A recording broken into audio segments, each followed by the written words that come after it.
Well, here we have the Marxist theory of labor debunked, not by fact checkers, but by reality. The Marxist theory of labor suggests that something can be objectively measured in value based on the hours of labor required to produce. And I don't think I ever heard something more idiotic in my life. Because you can have a very cheap piece of meat, let's say a $10 steak, and you can get someone like Chef Gordon Ramsay, and he can make a very delicious dish with that $10 steak. Alternatively, you can have a $200 steak, and you can get someone like me in the kitchen, and I can spend 3 hours with that steak and I'll completely ruin it. The end product is going to be something that people won't be willing to even cough up $5 for. So it's irrelevant on just how much time you spend on something. And as this person is saying that there's a lot of people who pour their hearts out into the show, and I'm pretty sure that might be true, but simply pouring your heart on in order to create a product doesn't necessarily mean that the product is going to be good. So, for example, if I happen to know a restaurant where the food is undercooked, but the people there have all the great intentions and the waitress is very nice, but you get sick from eating the uncooked meal, you're going to tell other people, hey, don't go to that restaurant. And I have to say I got sick, not from watching CowBoy Be Bop, but by watching stuff that's on the internet surrounding CowBoy Be Bop, including the hubris of the people who say, hey, you know what? We actually are making this better. We are actually going to fix CowBoy Be Bop. And if it was any other anime, maybe they would have a point. But like, this is a classic. This is something that's like Beethoven for anime. You don't fix Beethoven, all right? Like, you're not better than the people who created something that everyone around the world has at least heard of CowBoy Be Bop. So it's the hubris, the arrogance that pisses me off, and which is why I'm not going to cut them any slack. It's not just, oh, I'm not going to watch it. No, I'm going to shame them. I'm going to shame. I know that Razor Fist is saying that if you don't like something, you shouldn't even give it attention, because even negativity is attention. The opposite of love isn't hate, it's indifference. No. I don't care. You know, I don't agree with it. I think they should be shamed. Like, you point the finger and you say, shame on you. How could you do something like this? Shame, stigma, shame. I'm not angry. I'm not upset. I'm shaming them. It's something that we need to bring back in society. Shaming. Like, oh, you've been associated with... How could you? Shame on you. A healthy dose of shame on you is what's required. And, you know, I do feel bad for some of the actors, not gonna lie. I mean, the actress playing Ed. Yeah, I mean, I heard it's their first role, and they're probably giving their best.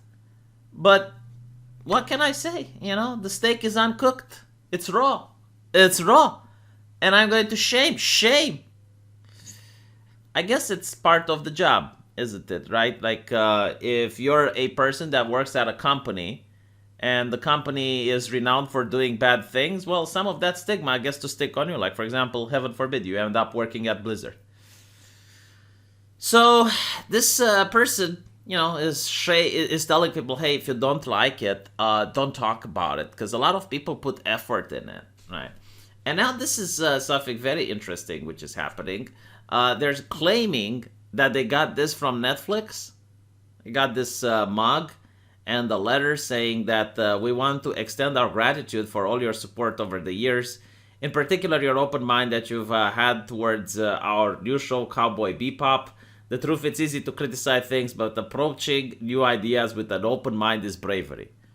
Now, I don't know whether this is true or not, like whether the person actually went out and bought a Netflix mug and wrote this letter themselves. It's quite possible that this is a fake, but the reason I decided to show you this is that this is exactly the vibe of marketing in 2021. You are so brave to watch our shit. Honestly, like I have got this vibe from a lot of bad and mediocre entertainment that I genuinely think that this person unknowingly actually managed to sublimely explain exactly what is happening with the entertainment industry and the marketing surrounding so many movies and TV shows and video games. You are brave to buy our shit. That is exactly what the female Ghostbusters marketing was like. That is exactly what the Star Wars movie had its marketing like. It's like, you are stunning and brave for buying our shit. You are such an excellent person. You're sticking it to the bigots. Thank you for buying our shit. And notice how I was talking about on my live stream about this, because it's actually fascinating. Like, when I used to grow up, there were a lot of moral busybodies that would judge you based on the entertainment that you consumed. So if you listen to heavy metal, you were problematic. If you played violent video games, you were problematic. But I don't think anyone used to judge you for not wanting to do something. Like, for example, if you didn't like the movie The Passions of the Christ, you wouldn't have Christians coming up to you and calling you a sinner. It's like, how dare you not like The Passions of the Christ? Do you not understand the heart and soul that Mel Gibson put into it? What is wrong with you? No, like, that was never the case. Like, you were supposed not to watch and like certain things because certain moral busybodies got upset.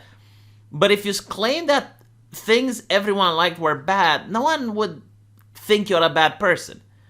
But nowadays, if you don't like female Ghostbusters, you're a misogynist. If you don't like Star Wars, you're a misogynist.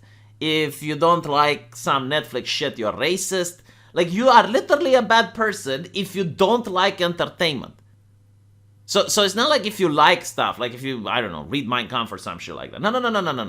Like, if you don't like what you're supposed to like, then you're a bad person. And that's how they're doing marketing. They're trying to, number one, say, all right, if you don't play Battlefield 5, you're a sexist.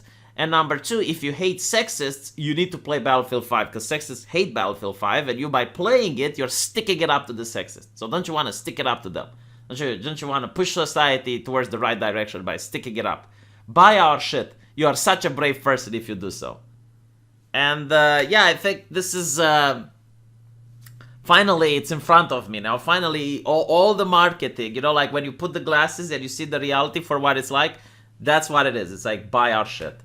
And if you're an old person like me and you remember anything about the movie industry, you will know that in the beginning, it was, you have to see this movie. The story is exceptional. And then it was, you have to see the movie. The story and the special effects are going to blow you away.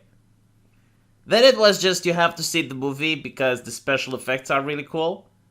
And now we have gotten into a time period where you will be brave if you see this movie because we're going to sell shit to you. I don't think it's working very well.